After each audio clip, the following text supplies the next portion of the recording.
Hey, what's up everybody? It's Hope Dreamer and I am back with another tutorial video. I'm sorry, I've just been so busy with work and everything and I haven't had any time to upload, but I promise I will try and fix that and I will try and do a little better for you guys because you guys are awesome, I'm not gonna lie.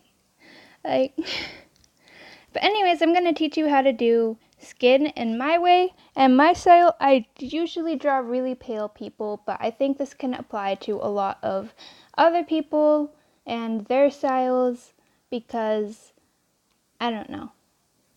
Like with Hopeless Peaches, by the way, hi Peaches, I love you. She draws really tan people, like her OC Peaches, and I was really I wasn't used to it. But I mean, it's Peaches, man. You can't dislike Peaches. She's awesome. But I caught on quickly and I had a lot of fun drawing her OC. So this is just my way of drawing skin. It's not at all the wrong or right way. It's just how I do it's like just how I'd like to draw skin.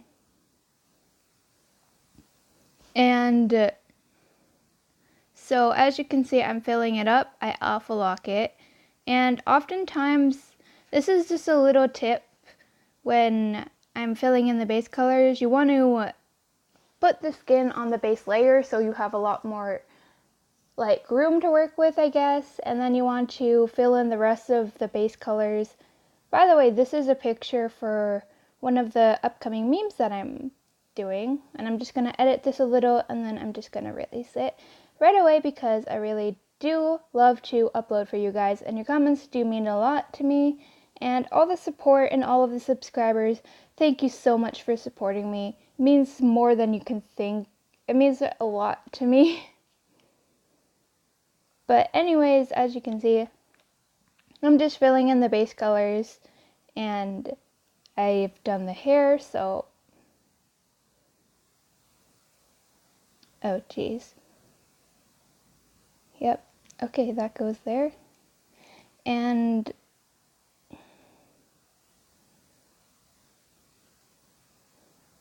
if you want to dislike, this doesn't at all affect the finished product.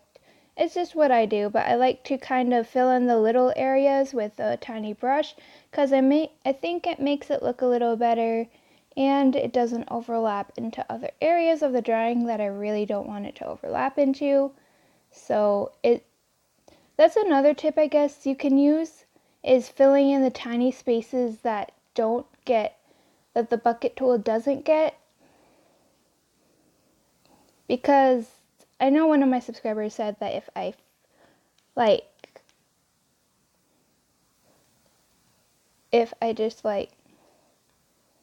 don't know if she meant this as like a tip or anything, but I think she did, and she said that the bucket tool, if you put it at the right amount of if you put it at the right amount of opus, like you can make it expand and fill all the lines, but I really don't like doing that too much because as you can see with the short, it kind of expands out of the lines and I really don't like that because sometimes I have to erase it because it gets really bad and it affects the outcome of the drawing. I'm not trying to be mean in any way, it's just what I've experienced and why I draw this way.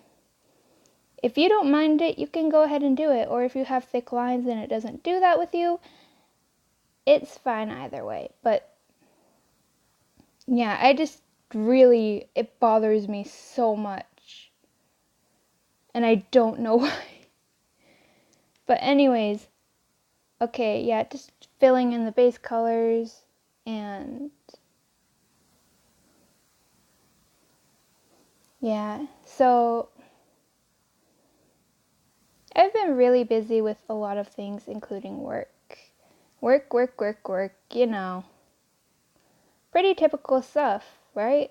Yeah. I don't mind it too much, but a lot of my coworkers would beg to differ. They really don't like working, and since I'm new there, I have experienced some horror, so that will be my upcoming topic speed paint, which is the horrors of working. well, not really horror, it's not that bad, it just gets annoying after some time.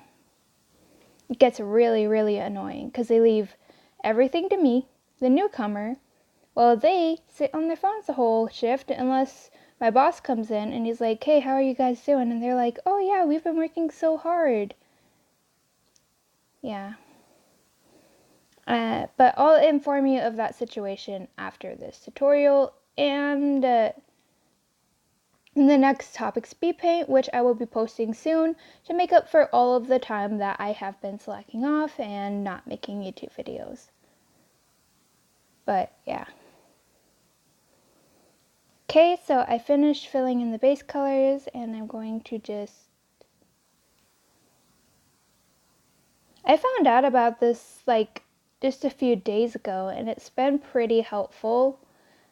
So yeah, so now that I'm done filling in all of the base colors, I'm going to put the skin back on and now we can start. So you want to clip a few layers to the skin and you want to go to the skin tone that you're using. Wait, that's no different. Sorry, I'm still trying to get used to Hope's new palette. And you want to slide it down to, so I use an orange and for the base I kind of slide it down a lot. And I take airbrush, I set it to like a lower opacity, and I just gently kind of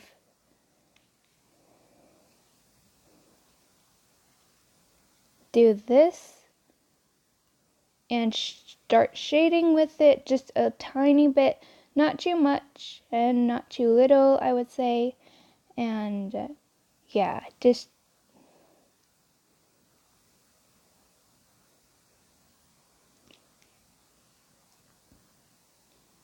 it's just like a base shading, I guess you would call it.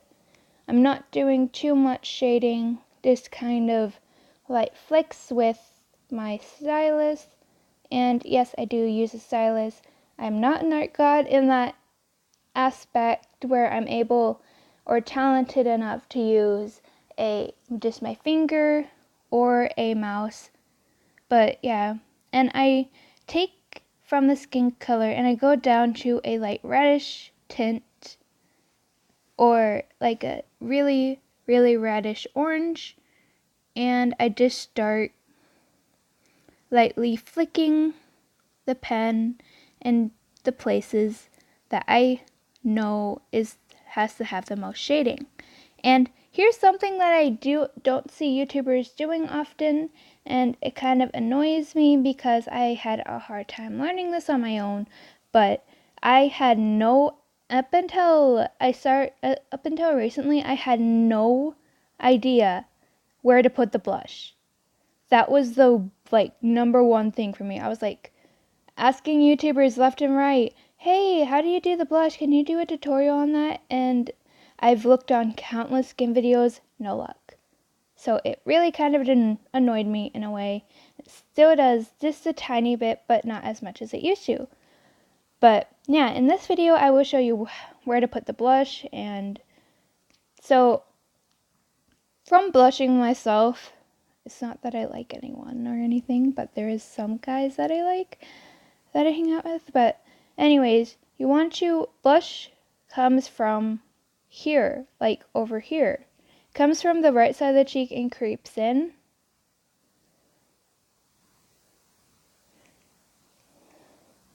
And usually if I don't like it, I just kind of blur it out if I think it's too bright. But it makes the cheek, it's a very important part because it makes the cheeks look soft and delicate. And I really like that type of innocent look, I guess. And if you think that the shading with the red is too much, you can kind of lower the opacity a bit and kind of mess around with it. Not too much though, I wouldn't recommend.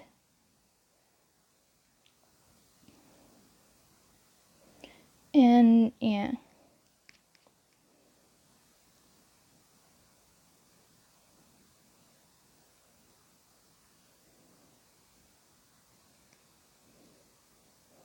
So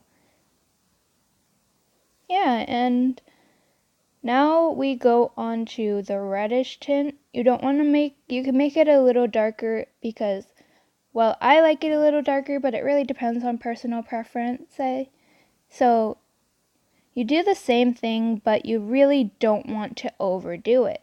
This is kind of important, so I would suggest you guys just kind of hang with me and try and listen for what I have to say. You don't want to overdo it. Like, you don't want to make it too bright or too dull, because skin, in my opinion, it has to look kind of soft, and like, it makes the skin look more of soft, and it has more of a, I don't know, it's like, makes the cheeks look more alive, makes the girl look more adorable, I guess. I don't know. But shading skin to me is also really important. And you just kind of want to do that in the areas where you think would need the most shading or would have more warmth in the picture. And I'm going to create another layer for the blush because I've experienced this a lot, and so I just ended up creating another layer for it, is that the blush tends to mix with the picture. So when it's like too much and I want to even it out, if it's on another layer, I can easily do it. However, if it's with the original shading, it kind of like blends all of it together, and that's what I really don't want happening, and it's just kind of a little annoying. However, you all do what you're most comfortable with, and if you like doing that, I say go for it. And yeah, and now this is the final part of shading. You want to go down to a pinkish tint, put it up a bit, and you just want to, kind of go in, okay, and you just want to lightly shade it.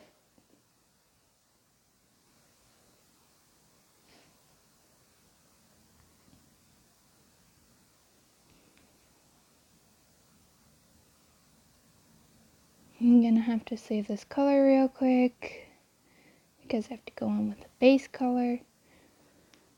And something that I did do was that I did not, because I love you guys so much, I didn't use the pre-made palette that I have right here.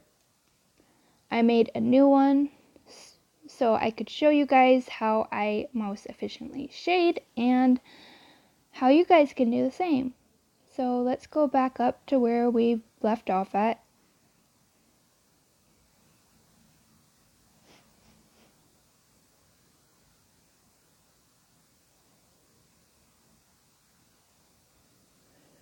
And so you just kind of want to lightly do it at the edges. Not too much, not too less. And if you want, you can go in with I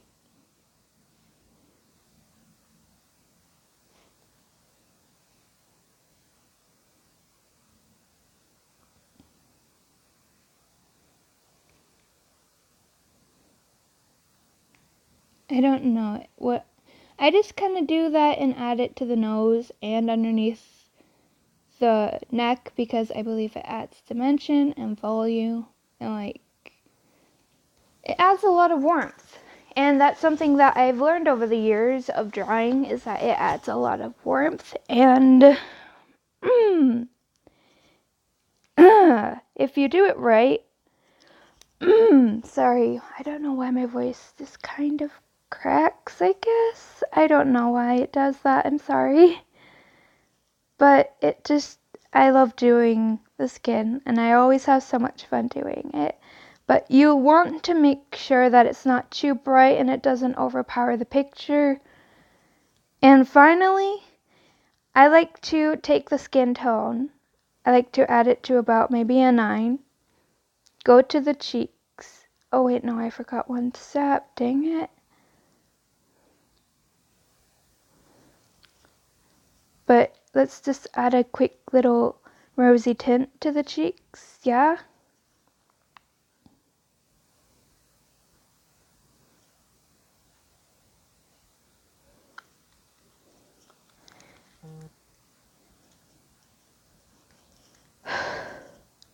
Dang it. Stop texting me. But yeah. Okay.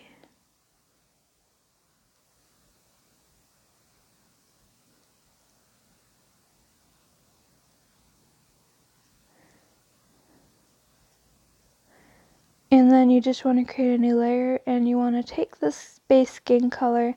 I like to set it down to about a 9, and you want to just create a small little circle and a smaller circle next to that one.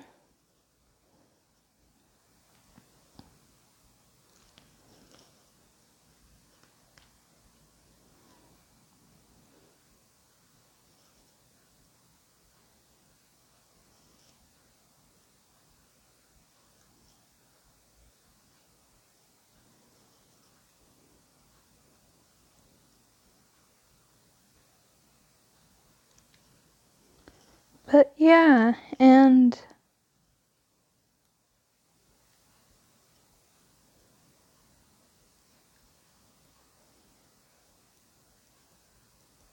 it's all good, see?